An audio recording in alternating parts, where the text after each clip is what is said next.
നമസ്കാരം. ബാങ്കിംഗ് മേഖലയുമായി ബന്ധപ്പെട്ട് 2026 ഫെബ്രുവരി, മാർച്ച്, ഏപ്രിൽ മാസങ്ങളിൽ രാജ്യത്തെ ബാങ്കിംഗ് മേഖലയിൽ വിപ്ലവകരമായിട്ടുള്ള മാറ്റങ്ങൾ കൊണ്ടുവരാനായിട്ട് ഒരുങ്ങുകയാണ് ഇപ്പോൾ reserve bank of India.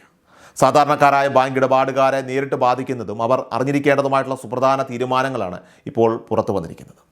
Digital യുഗത്തിൽ ബാങ്കിംഗ് സേവനങ്ങൾ കൂടുതൽ സുതാര്യവും സുരക്ഷിതവുമാക്കുക എന്ന ലക്ഷ്യത്തോടെയാണ് ഈ പരിഷ്കാരങ്ങൾ നടപ്പിലാക്കുന്നത്. ഇതുപോലുള്ള ഫിനാൻഷ്യൽ അപ്ഡേറ്റ്സിനായിട്ട് നമ്മുടെ ചാനൽ മറക്കാതെ സബ്സ്ക്രൈബ് ചെയ്യുക, ഫോളോ ചെയ്യുക.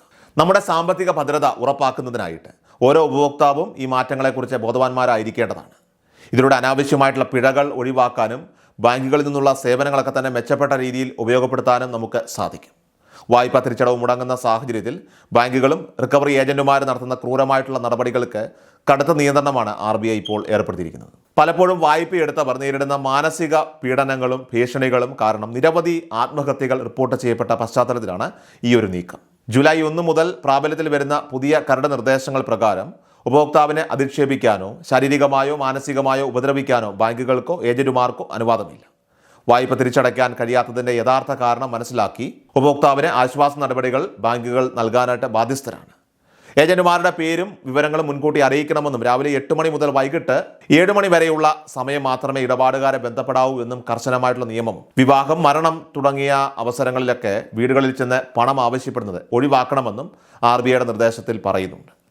സേവിങ്സ് അക്കൗണ്ടുകളിൽ മിനിമം ബാലൻസ് പാലിക്കാത്തതിൻ്റെ പേരിൽ ബാങ്കുകൾ ഈടാക്കുന്ന വൻ തുകയിലുള്ള പിഴകൾ നിർത്തലാക്കാനായിട്ട് പാർലമെന്ററി കമ്മിറ്റി ശുപാർശ ചെയ്തത് സാധാരണക്കാർക്ക് വലിയ ആശ്വാസമാണ്. കഴിഞ്ഞ സാമ്പത്തിക വർഷം മാത്രം പൊതുമേഖലാ സ്വകാര്യ ബാങ്കുകൾ പിഴ ഇനത്തിൽ ഏകദേശം 4817 കോടിയോളം രൂപയാണ് സാധാരണക്കാരായ ജനങ്ങളിൽ നിന്നും പിരിച്ചെടുത്തത്. ഈ പ്രവണത അവസാനിപ്പിക്കണമെന്നും പിഴയ്ക്ക് പകരമായിട്ട് ഉപഭോക്താക്കളെ ബാങ്കിംഗ് പ്രക്രിയയുമായിട്ട് അടുപ്പിക്കാനായിട്ട് റിവാർഡ് പോയിന്റുകളോ മറ്റ് ആനുകൂല്യങ്ങളോ നൽകണമെന്നും കമ്മിറ്റി നിർദ്ദേശിച്ചിട്ടുണ്ട്. നിലവിൽ SBI, കനറ ബാങ്ക് തുടങ്ങിയ പ്രമുഖ പൊതുമേഖലാ ബാങ്കുകൾ പിഴ ഒഴിവാക്കിയിട്ടുണ്ട്. മറ്റു ബാങ്കുകളും വൈകാതെ ഈ തീരുമാനം നടപ്പിലാക്കുമെന്നാണ് പ്രതീക്ഷിക്കപ്പെടുന്നത്. പാവപ്പെട്ട ഇടപാടുകാരുടെ അക്കൗണ്ടുകളിൽ നിന്ന് പണം നഷ്ടപ്പെടുന്നത് തടയാനായിട്ട് RBIയുടെ ഈ ഇടപെടൽ വഴി സാധിക്കുന്നതാണ്.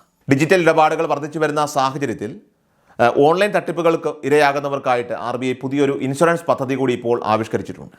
ബാങ്ക് അക്കൗണ്ടുകളിൽ നിന്നും UPI ഇടപാടുകളിൽ നിന്നുമൊക്കെ പണം നഷ്ടപ്പെടുന്നവർക്ക് 25,000 രൂപ വരെ നഷ്ടപരിഹാരം നൽകാനാണ് ഗവർണർ ഇപ്പോൾ പ്രഖ്യാപിച്ചിരിക്കുന്നത്. ഡിജിറ്റൽ ലോകത്തെ ചെറിയ തുകയിലുള്ള തട്ടിപ്പുകൾ പലപ്പോഴും റിപ്പോർട്ട് ചെയ്യപ്പെടാറില്ല എന്നത് കണക്കിലെടുത്താണ് 10,000 രൂപയ്ക്ക് താഴെയുള്ള ഇടപാടുകൾക്ക് പ്രത്യേക മുൻഗണന നൽകുന്നത്. ഒരാൾക്ക് തൻ്റെ ജീവിതകാലത്ത് ഒരു തവണ മാത്രമേ ഇത്തരത്തിൽ നഷ്ടപരിഹാരം ലഭിക്കുകയുള്ളൂ എന്ന നിബന്ധനയുമുണ്ട്. എങ്കിലും തട്ടിപ്പ് നടന്നത് ആരുടെ ഭാഗത്തെ പിഴവ് കൊണ്ടായാലും ഉപഭോക്താവിന് തുകയുടെ 85% വരെ തിരികെ ലഭിക്കാനുള്ള അവസരമാണ് ഇതിലൂടെ ഇപ്പോൾ ഒരുങ്ങുന്നത്. ഇത്തരം സംഭവങ്ങൾ ഉണ്ടായാൽ ഉടൻ തന്നെ ബാങ്കിനെയോ അല്ലെങ്കിൽ നാഷണൽ സൈബർ ക്രൈം ഹെൽപ്പ് ലൈനെയോ വിവരം അറിയിക്കേണ്ടത് അനിവാര്യമാണ്. ഇനി ഉപയോഗിക്കാതെ കിടക്കുന്ന ബാങ്ക് അക്കൗണ്ടുകൾ ദുരുപയോഗം ചെയ്യപ്പെടുന്നത് തടയാനായിട്ട് 2026 ഫെബ്രുവരി മുതൽ തന്നെ ബാങ്കുകൾ കടുത്ത നടപടികൾ ആരംഭിച്ചു കഴിഞ്ഞിട്ടുണ്ട്. 1 വർഷത്തിലേറെയായി ഇടപാടുകളില്ലാത്ത ഇനാക്റ്റീവ് അക്കൗണ്ടുകളും 2 വർഷമായിട്ട് നിശ്ചലമായിട്ട് കിടക്കുന്ന ഡോർമെന്റ് അക്കൗണ്ടുകളും ബാങ്കുകൾ കണ്ടെത്തി ക്ലോസ് ചെയ്യുകയാണ്. സൈബർ തട്ടിപ്പുകാർക്കും കള്ളപ്പണ ഇടപാടുകാർക്കും ഇത്തരം ഉപയോഗശൂന്യമായിട്ടുള്ള അക്കൗണ്ടുകൾ ഒരു സുരക്ഷിത താവളമായിട്ട് മാറുന്നത് തടയുകയാണ് ഈ ദൗത്യത്തിൻ്റെ പ്രധാന ലക്ഷ്യം. വെറുതെ ആപ്പുകളിൽ ലോഗിൻ ചെയ്ത് നോക്കിയതുകൊണ്ട് മാത്രം അക്കൗണ്ട് സജീവമാകില്ല. മറിച്ച് പണം നിക്ഷേപിക്കുകയോ പിൻവലിക്കുകയോ പോലെയുള്ള സാമ്പത്തിക ഇടപാടുകൾ തന്നെ നടത്തേണ്ടതായിട്ടുണ്ട്. ഇനി സീറോ ബാലൻസ് അക്കൗണ്ടുകൾ ഉപയോഗിക്കുന്നവർ ഇക്കാര്യത്തിൽ പ്രത്യേകം ശ്രദ്ധിക്കേണ്ടതായിട്ടുള്ള കാര്യമുണ്ട്. അക്കൗണ്ട് ക്ലോസ് ചെയ്യപ്പെട്ടാൽ അതിലെ പണം തിരികെ ലഭിക്കാൻ KYC രേഖകളുമായിട്ട് ബാങ്ക് ശാഖയിൽ നേരിട്ടെത്തി അപേക്ഷ നൽകേണ്ടി വരും. ഈ മാറ്റങ്ങളെല്ലാം തന്നെ ഉപഭോക്താക്കളുടെ അവകാശങ്ങൾ സംരക്ഷിക്കാനും ബാങ്കിംഗ് സംവിധാനത്തോടുള്ള വിശ്വാസം വർദ്ധിപ്പിക്കാനും വേണ്ടിയിട്ടുള്ളതാണ്. അനാവശ്യമായി ഒന്നിലധികം ബാങ്ക് അക്കൗണ്ടുകൾ കൈവശം വയ്ക്കുന്നത് പരമാവധി ഒഴിവാക്കുകയും ആവശ്യമുള്ള അക്കൗണ്ടുകൾ കൃത്യമായ ഇടപാടുകളിലൂടെ സജീവമാക്കി നിലനിർത്തുകയും ചെയ്യേണ്ടതാണ്. കടം വാങ്ങിയ പണം തിരിച്ചടയ്ക്കാൻ ബുദ്ധിമുട്ടുള്ള സാഹചര്യത്തിൽ ഭയപ്പെടാതെ ബാങ്കിനെ സമീപിച്ച് പുതിയ നിർദ്ദേശങ്ങൾ പ്രകാരം ഇളവുകൾ ആവശ്യപ്പെടാൻ ഓരോ പൗരനും അവകാശമുണ്ട്. ഇനി നിയമവിരുദ്ധമായിട്ടുള്ള രീതിയിൽ ഏതെങ്കിലും ബാങ്കിംഗ് ഏജന്റുമാർ നിങ്ങളെ ശല്യപ്പെടുത്തുന്നുണ്ടെങ്കിൽ അത് ഉടൻ തന്നെ RBIയുടെ ഓംബുഡ്സ്മാനെ അറിയിക്കാവുന്നതാണ്. ബാങ്കിംഗ് മേഖലയിലെ ഈ വിപ്ലവകരമായിട്ടുള്ള മാറ്റങ്ങൾ എല്ലാവരും തന്നെ മനസ്സിലാക്കിയിരിക്കുക. നിങ്ങളുടെ സുഹൃത്തുക്കളിലേക്ക് മാക്സിമം ഈ വീഡിയോ ഒന്ന് പരമാവധി ഷെയർ ചെയ്യുക. ഇതുപോലുള്ള ഫിനാൻഷ്യൽ അപ്ഡേറ്റ്സിനായി നമ്മുടെ ചാനൽ മറക്കാതെ സബ്സ്ക്രൈബ് ചെയ്യുക, ഫോളോ ചെയ്യുക.